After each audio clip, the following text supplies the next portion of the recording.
You're listening to Achtung Millwall, broadcasting from the beautiful South Birmingham. Accept no substitute.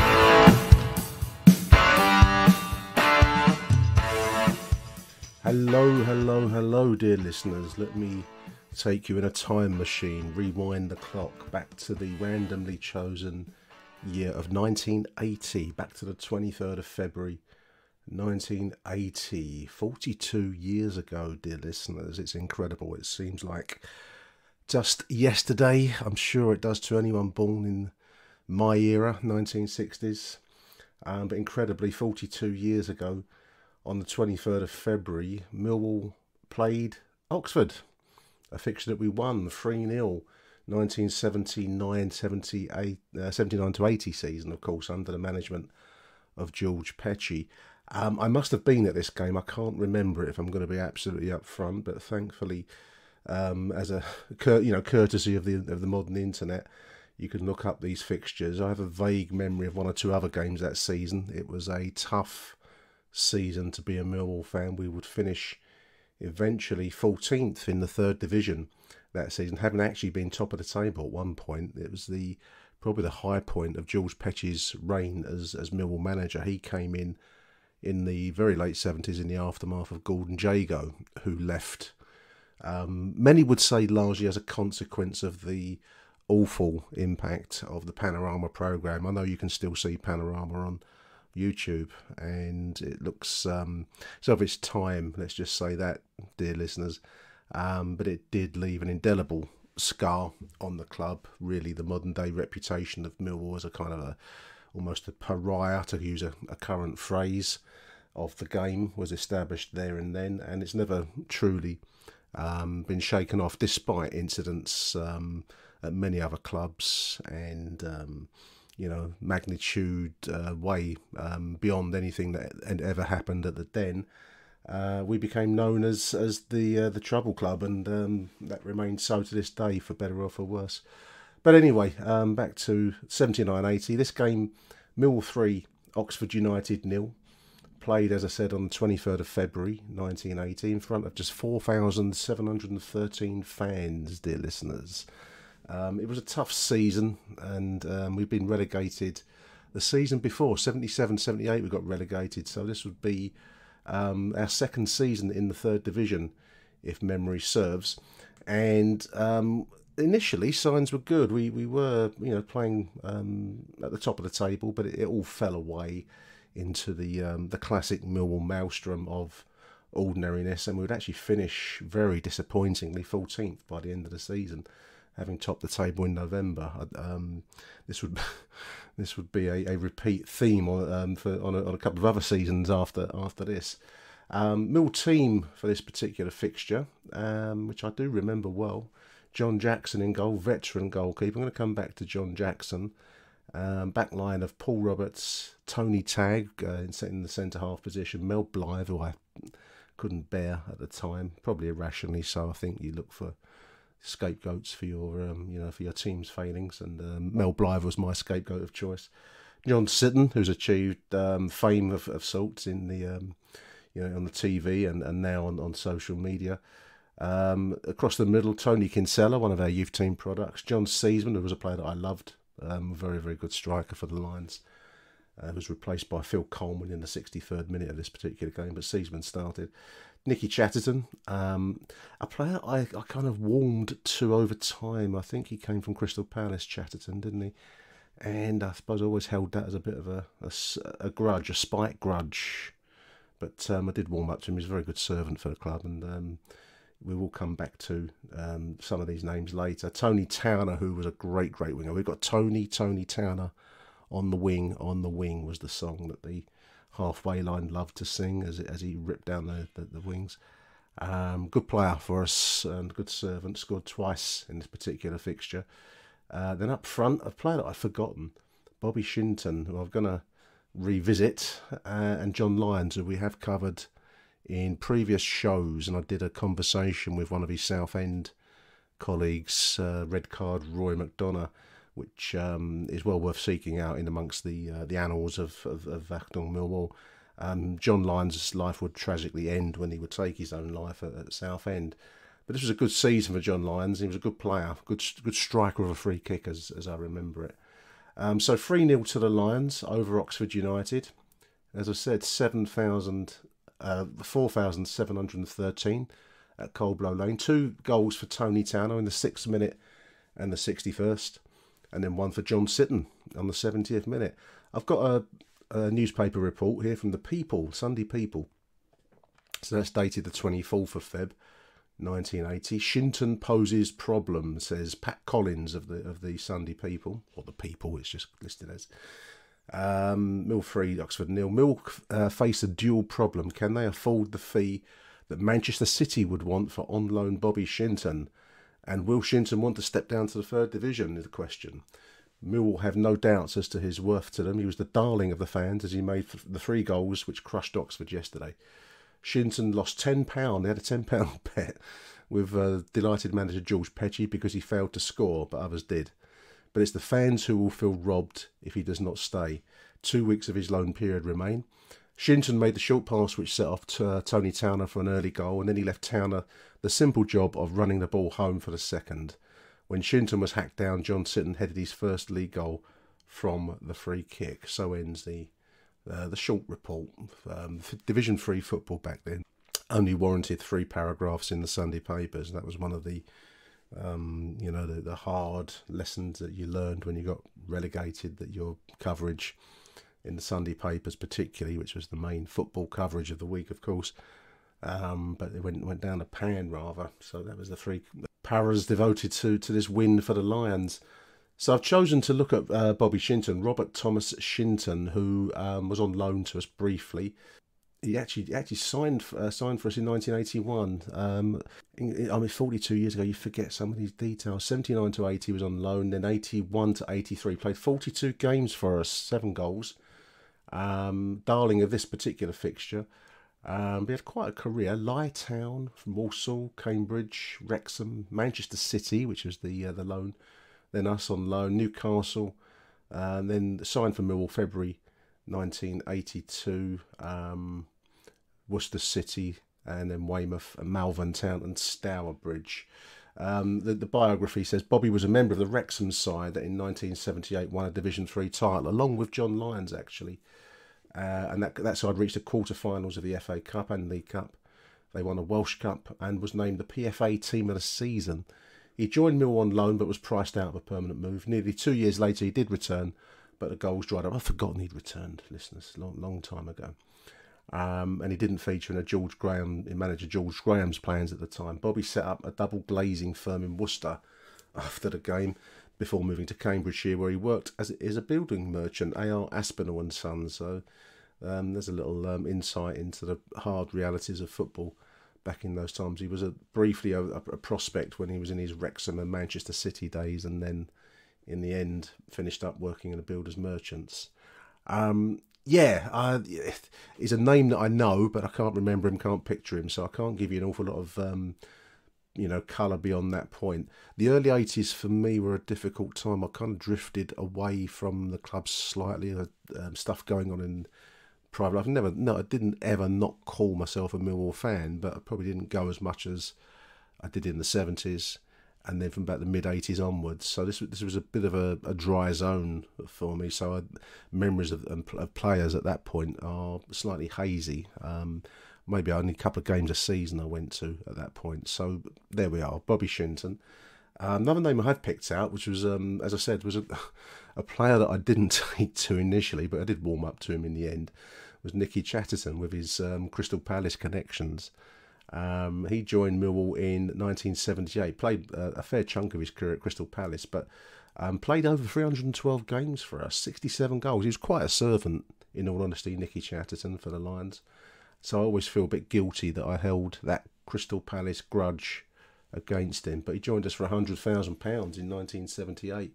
And as the Who's Who biography by Neil Fissler rightly puts it, Nicky's transfer to the Den must be one of the smartest moves by Millwall when they lured him from Crystal Palace, and will be seen as one of manager George Petchy's best signings, along with Tony Town and late John Lyons. He helped the Lions to promotion to Division 2 in 1985 after missing out on the Football League trophy win in 83.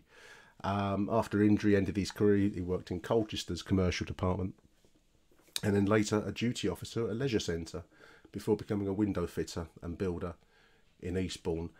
Industrious midfielder Nikki Chatterton, and such is football, listeners. You tend to have irrational and personalised likes and dislikes without actually knowing the person concerned. So I have a slight sense of guilt over my admission of a spite call against, I think it was a Crystal Palace thing. I've always had a bit of a issue with Crystal Palace. I think that's what it comes down to. But one player I didn't have an issue with was John Jackson, our veteran goalkeeper, who was a Crystal Palace man through and through. Stonewall Jackson I think that was a Crystal Palace name that they gave him.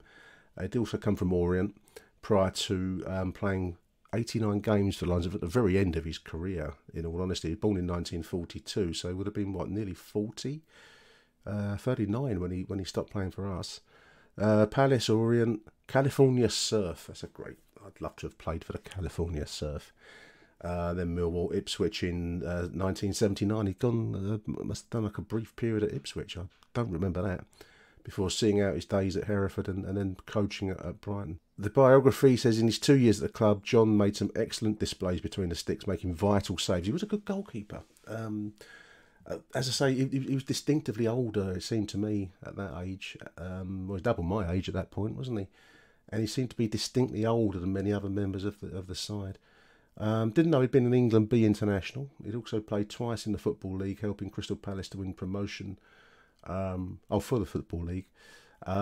He'd helped Crystal Palace to win promotion to Division 1 in 1969, and was an Anglo-Scottish Cup finalist. There's a long-forgotten competition. The Anglo-Scottish Cup and an FA Cup semi-finalist with the Orient. They were late 70s. They made the semi-finals. Since retirement, he settled in Brighton. He has installed and fitted blinds. Windows seem to be a regular feature of footballers' post-career lives, don't they? He's been a goalkeeping coach, worked for a golf magazine, sold golf equipment, and worked as a courier for Lewis Council. 89 games for Millwall between 79 and 81. Quite craggy, distinctive looks, John Jackson. I'm just looking at the Sunday People just to try and set the game in some form of context. And there we are in the 3rd Division. That win over Oxford, leaving Millwall, what's that, 2, 4, 6, 8th in the table. Grimsby topping the table with Colchester and Sheffield Wednesday, and Sheffield United just behind them, the 2 Sheffield clubs in 3rd Division football at this point. Top of the Football League are Liverpool, who beat Ipswich, drew with Ipswich, 1 each, for David Fairclough. Do you remember him, the ginger-headed super sub? And Eric Gates scoring for Ipswich in the second half. Liverpool leading at half-time, but stay top of the table, 2 points clear of Manchester United. This would still be in the 2 points for a win era, rather than 3 points. That must have gone up, I think, in the 80s at some point, during the early 80s.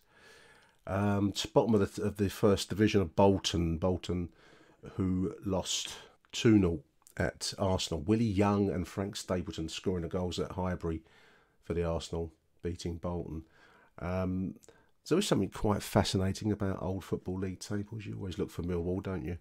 But it's just fascinating to see, where other clubs are. West Ham, they're sitting in the 2nd Division. Chelsea in the 2nd Division. There's 3rd in the table behind Leicester and Luton in the 2nd Division. This is pre-dirty Russian money era Chelsea, of course. West Ham and QPR, they're in 8th and 9th position in the 2nd tier. Fascinating. I find it fascinating. But just to expand it out a little bit, if you like, what was number 1 that week in the 23rd of February 1980? It was a track called Coward of the County, dear listeners, which I'd long forgotten until I happened to think, well, what would be number 1? I do remember this song. It was quite a maudlin tale of Midwestern revenge. It kind of mulled on the idea of whether it is indeed right to turn the other cheek, as a coward of the county was a boy who had been told that you shouldn't get involved in trouble and should turn the other cheek, as we are taught by the strict teachings of the religious aspect of Midwestern life.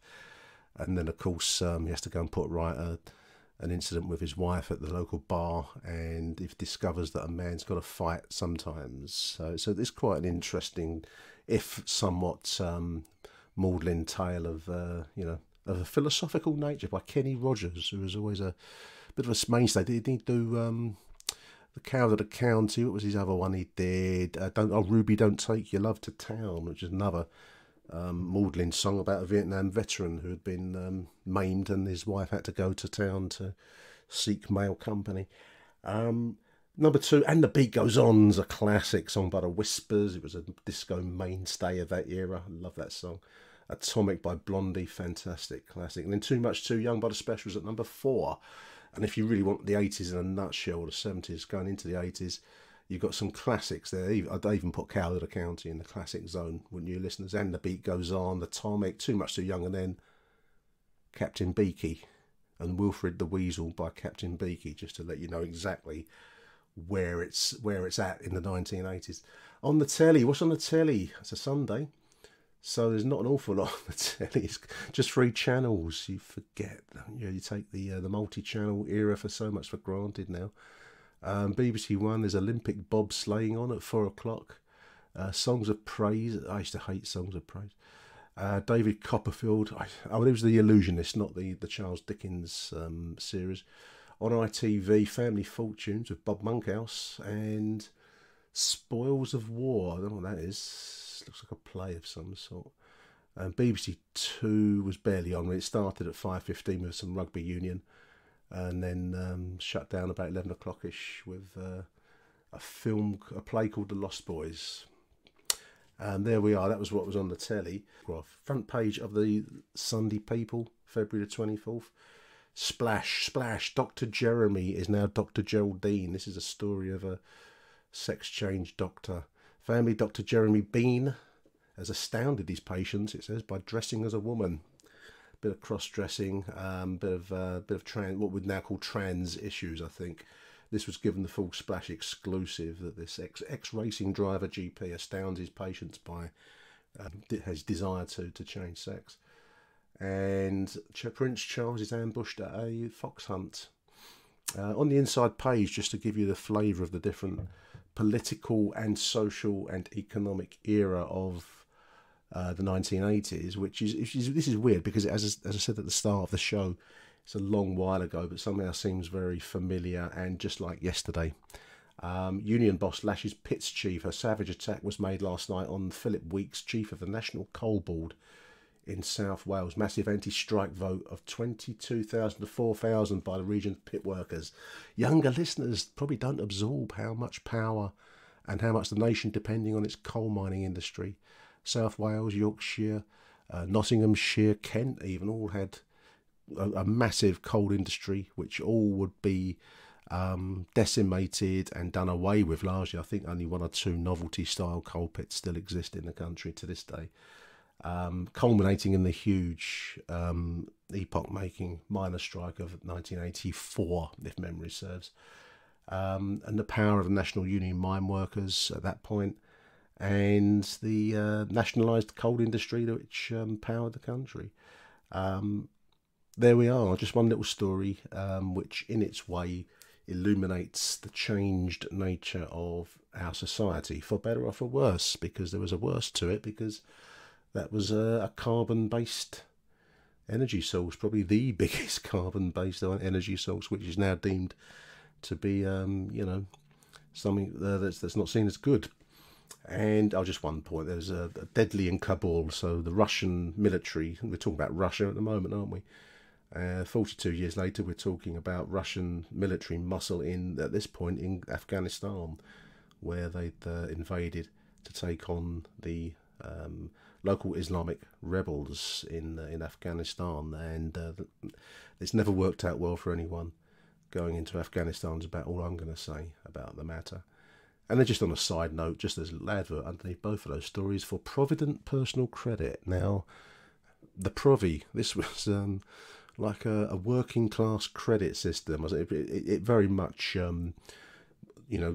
catered to a kind of, what's how I'm going to put it, a working class, lower income market, personal credit. So it would extend loans, and as it says or claims to present here, Provident Personal Credit is all the help you'll need to keep you with the housekeeping, to keep you give you vouchers which you can spend on your local shops, and then you pay them back. So not a charity, far from it. It was very much, I think my mum might have resorted to the Provi at one point, but I don't think she was never one really for credit, so always very wary of the credit.